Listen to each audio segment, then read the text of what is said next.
આપણે ચેપ્ટર 7 ભારતીય અર્થતંત્ર જોઈએ છીએ સ્ટાન્ડર્ડ 11માં.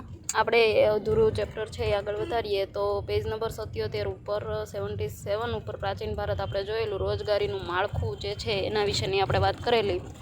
ખેતી, સેવા અને ઉદ્યોગ આ ત્રણ જે વસ્તુ છે મુખ્ય આપણી ભારતની આવક એના આધારે છે.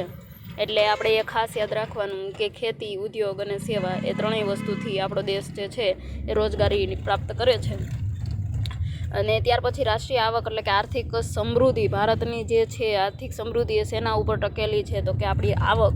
તો કઈ રીતની છે તો કે ઇતિહાસકાર જે છે એ એવું કહે છે કે આપણું જે અર્થતંત્ર છે એ આખું વિશ્વનું સૌથી સારું અને મોટું અર્થતંત્ર છે. એટલે એના વિશે આપણે વાત કરેલી લાસ્ટ ટાઈમ. ત્યાર પછી સ્વતંત્ર પહેલાંનું ભારત કેવું હતું તો એના વિશેની આપણે વાત કરવાની છે. તો કે ભારત જે છે અંગ્રેજો આવ્યા ત્યારે ભારતનો જે ખેતી, ઉદ્યોગ અને જે સેવા વેપાર જે હતી એમાં બહુ મોટી જાહોજલાલી ભોગવતા હતા. એટલે કે જાહોજલાલી એટલે ખૂબ જ સારી સગવડતાઓ. ભારતનું નામ છે વિશ્વમાં વિખ્યાત હતું, પ્રખ્યાત હતું. ભારતનું સુતરાઉ કાપડ, મલમલ કાપડ, તાંબા પિત્તળના વાસણો આ બધી જ વસ્તુઓ જે છે ગરમ મસાલા, તેજાના લોખંડ, ઓજાર વિશ્વની બજારમાં એ વસ્તુની ડિમાન્ડ હતી. ભારતના જે ગામડાઓ છે સુખી અને સંપન્ન હતા. ખૂબ સારી રીતે આપણો વ્યવહાર વ્યવસ્થિત રીતે ઉદ્યોગોનો વિકાસ થયેલો હતો. તો આ બધી જ વસ્તુઓથી ભારત જે છે એ ખૂબ જ આગળ હતું. અને પ્રથમવાર વેપાર કરવા માટે ભારતમાં અંગ્રેજોએ આપણા દેશમાં આગમન કર્યું. આગમન એટલે આવવું. ત્યાર પછી ભારતમાં આવેલી વિદેશી પ્રજાઓ કઈ કઈ હતી તો કે ફ્રેન્ચ, ડચ, પોર્ટુગીઝ, અંગ્રેજો બધા જ હતા. તમે 10મા ધોરણમાં આ વસ્તુ ભણી ગયા છો. શરૂઆતમાં તેઓ માત્ર વેપારને ધ્યાન આપતા હતા, પરંતુ સમય જતાં વિદેશી વેપાર વચ્ચે આપણે જે ઘર્ષણ હતું એ વધી ગયું હતું. પોતાની તાકાતનું પ્રદર્શન કરવા બધા જ જે છે એ સૈન્ય શિસ્તના આગાહી કરતા હતા. ઇંગ્લેન્ડના રાજા જે છે એ ધીરે ધીરે ભારતમાં સત્તા હાંસલ કરવા પ્રયાણ કરેલું. 1757થી 1947 સુધી ભારતમાં જે છે એ અંગ્રેજોએ શાસન કર્યું. એટલે પછી રેલવે. બ્રિટિશ શાસન દરમિયાન ભારતને મળેલ રેલવેનો જે ફાળો છે વાહન વ્યવહારમાં ખૂબ ઝડપી બની ગયું, સુદૃઢ બની ગયું. એટલે કે સારી રીતે રેલવે છે સુંદર ભાગ ભજવેલો છે. 1947માં 53,000 કિમીની લંબાઈ ધરાવતી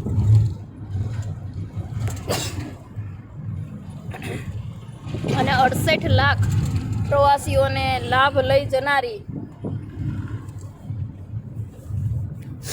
રેલવે જે છે એ ખૂબ જ ખાનગી અને એવી લાભ આપનારી એક સંસ્થા હતી. રેલવે છે ને એ પહેલાં ખાનગી સંસ્થા હતી. અત્યારે સેન્ટ્રલ ગવર્મેન્ટ છે તો પહેલાં છે એ ખાનગી આખી જે છે સંસ્થા હતી. પછી માર્ગ પરિવહન. અંગ્રેજોના શાસનમાં 1855માં જાહેર બાંધકામ એટલે કે PWD ની રચના કરવામાં આવેલી હતી. ભારતના રોડ, રસ્તા, બાંધકામ આ બધા જ જે છે એને બ્રિટિશ શાસને ઉપાડી અને 19મી સદીના અંત સુધીમાં 2,78,420 કિલોમીટરના જે રસ્તાઓ હતા એ વધી ગયા. અને 1943માં ભારતના રસ્તાઓની લંબાઈ 4,47,105 કિલોમીટરની થઈ ગઈ હતી. પૈકી 32% પાકા રસ્તા અને 68% જે છે એ કાચા રસ્તા હતા. MCQમાં 1 માર્કમાં આ વસ્તુઓ બધી પૂછાય. પછી બેંક. વર્ષ 1970માં ખાનગી ક્ષેત્રમાં બેંકની શરૂઆત થઈ હતી. આ વસ્તુ પણ યાદ રાખજો, 1 માર્કમાં પૂછાય. 1946 સુધીમાં 700થી વધારે સંખ્યામાં 1953માં ભારતીય રિઝર્વ બેંકની સ્થાપના 35માં RBIની રચના થઈ. અને નોંધનીય બાબત એ છે કે જે રિઝર્વ બેંક ઓફ ઇન્ડિયા છે RBI એ સૌથી મોટી બેંક છે, સર્વોચ્ચ બેંક જેને કહી શકાય, એની 1935માં સ્થાપના કરવામાં આવેલી છે. 1 માર્કમાં આ વસ્તુ પણ પૂછાય. સામાજિક માળખું તો કે કઈ રીતની આપણી સામાજિક વ્યવસ્થા હતી તો અંગ્રેજોના શાસન દરમિયાન બાળકીને દૂધ પીતી કરી દેવાનો રિવાજ નાબૂદ કરવામાં આવેલો. પિંડારાઓનો નાશ કરવામાં આવેલો, સતી પ્રથાનો રિવાજ રોકવામાં આવેલો. ટૂંકમાં ઘણા બધા એવા, જો અંગ્રેજો આવ્યા પછી ઘણો બધો ફાયદો પણ થયેલો છે. અમુક એવા રિવાજો જે આપણી માન્યતાઓ હતી એને આપણે છોડી દીધી છે. ત્યાર પછી એમણે શિક્ષણની શરૂઆત કરેલી હતી. ભારતમાં શિક્ષણ હતું જ નહીં. અંગ્રેજોના આવ્યા પછી રોડ રસ્તા, શિક્ષણ, સંદેશા વ્યવહાર, આ બધી વસ્તુઓ અંગ્રેજો લાવ્યા છે. ટ્રેન, ખાસ અગત્યની વસ્તુ રેલવે, કારણ કે એને વેપાર કરવા માટે વાહનની જરૂર હતી, એટલે એને રેલવે રસ્તા જ્યાં જ્યાં એને જરૂર પડતી ગઈ એમ એ વ્યવસ્થા થતી ગઈ. ત્યાર પછી ખેતી. અંગ્રેજોના શાસન દરમિયાન ભારતના જે ખેડૂતો છે એ ઊંચા દરે જમીન ને મહેસૂલ ને જમીન પ્રથાઓ બધી હતી એને પ્રોત્સાહન આપતા હતા. ભારે શોષણ થતું હતું. ભારતીય ખેડૂતો ગરીબ હતા અને કેટલાક ખેત મજૂર બની ગયા હતા. ટૂંકમાં અંગ્રેજો આવ્યા પછી આપણા દેશની જે પરિસ્થિતિ છે એ બદલાઈ ગઈ છે. તો આપણે 10મા ધોરણમાં આ બધી વસ્તુ ભણી ગયા છો. આપણને ખબર જ છે કે ખેડૂતો પાયમાલ થઈ ગયા હતા. બ્રિટિશની જે વ્યવસ્થાઓ હતો, ઔદ્યોગિક ક્રાંતિ થઈ ગઈ. એના પછી કાપડ ઉદ્યોગ જે છે એમાં ખૂબ જ ઉત્પાદન જે છે એ ખેડૂતોના વાવેતર માટે ધિરાણ આપતું ન હતું, કારણ કે ખેડૂતો પાસે પૈસા ના હોય એટલે એને ધિરાણની જરૂર પડે. ધિરાણ એટલે લોન. તો આ બધી વસ્તુઓ છે એમાં પાક નિષ્ફળ જાય તો ધિરાણ ભરપાઈ કરવાની એની શક્તિ ના હોય. તો આ બધી વસ્તુઓમાં દેવું વધી ગયું, દેવાદાર બની ગયા ખેડૂતો. અને ખેડૂતોના હાલ જે છે એ બેહાલ થઈ ગયા. પછી મહેસૂલનો દર. મહેસૂલ એટલે કર, ટેક્સ. ઈસ્ટ ઇન્ડિયા કંપની જે છે એ રાજાઓ પાસેથી મહેસૂલ ઉઘરાવતી હતી અને ભારતના જમીનના માલિકો જે છે એ મહેસૂલ ઉઘરાવવાનો પરવાનો મેળવ્યો હતો. જમીનદારો પાસેથી બ્રિટિશ સરકાર દ્વારા ખેડૂતને ખેતીની આવકના અડધો ભાગ જેટલો જે છે એ કઢવામાં આવી હતી. ઉપરાંત મહેસૂલ ઉઘરાવવા માટે સરકાર જુલ્મી હતી, ખેડૂતોને દંડ કરતી હતી, મિલકત જપ્ત કરી લીધી હતી, ખેડાણ હેતુથી આપેલ જમીન પાછી લઈ લેવાતી હતી. આમ આવા મનસ્વી નિર્ણયોથી ભારતની ખેતી જે છે એ પારાવાર નુકસાન થતું હતું. પછી ઊંચા કરવેરા, ટેક્સ.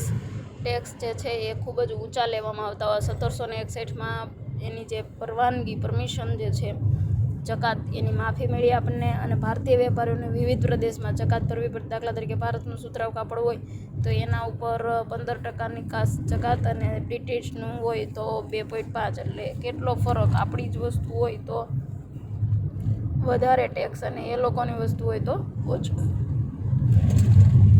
આવી રીતે સમગ્ર ભારતની ઉદ્યોગો જે છે એની પડતી થઈ, એટલે એમાં મંદી આવી ગઈ ને બધું બંધ થવા લાગ્યું એમ. પછી ઉદ્યોગની નીતિ, જકાતના વિવિધ દર.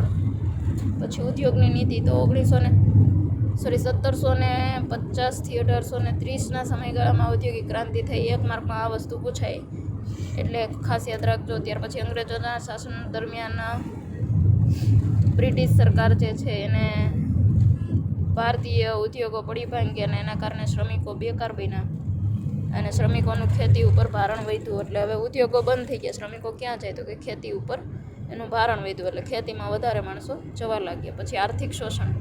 આર્થિક શોષણ કઈ રીતે થતું તો કે ભારતીય સાધનોનો મહત્તમ ઉપયોગ કરે અને ઉદ્યોગોનો વિકાસ જે છે એ ખૂબ જ જે બ્રિટિશના વિકાસને પ્રોત્સાહન આપતી હતી. આપણને ભારતનો જે છે સમૃદ્ધિ હતી એમાં ઘટાડો થતો હતો અને ભારતના ભોગે બ્રિટિશના ઉદ્યોગોનો જે કાચો માલ બધો મળી રહેતો હતો એમ ખેતીનું વેપારીકરણ કરવામાં આવતું હતું અને બ્રિટિશ અર્થતંત્રમાં અનુકૂળ વસ્તુઓ અને સેવાઓ પૂરી પડતી હતી.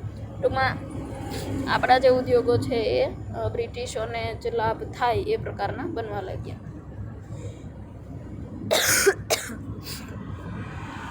હસ્તકલા, કારીગરીનું શોષણ. હસ્તકલા એટલે એક એવી કલાઓ કે જે હાથ દ્વારા અથવા તો જે માણસો દ્વારા, મશીન નહીં પણ માણસોથી જ એવી કલાઓ જે છે એનો લાભ જે છે હસ્તકલાનો કારીગરો પાસેથી બજારની કિંમત 15થી 40% ઓછી ખરીદી કરવામાં આવે તો એને નીચા ભાવ આપતા. એટલે અંગ્રેજો શારીરિક જુલ્મ પણ કરતા હતા. હાથની બનાવટ અથવા તો હાથથી થતી વસ્તુઓ બધી છે એમાં ખૂબ અંગ્રેજો શારીરિક ઈજાઓ કરતા અને મારતા આપણા જે મજૂરો હોય એને.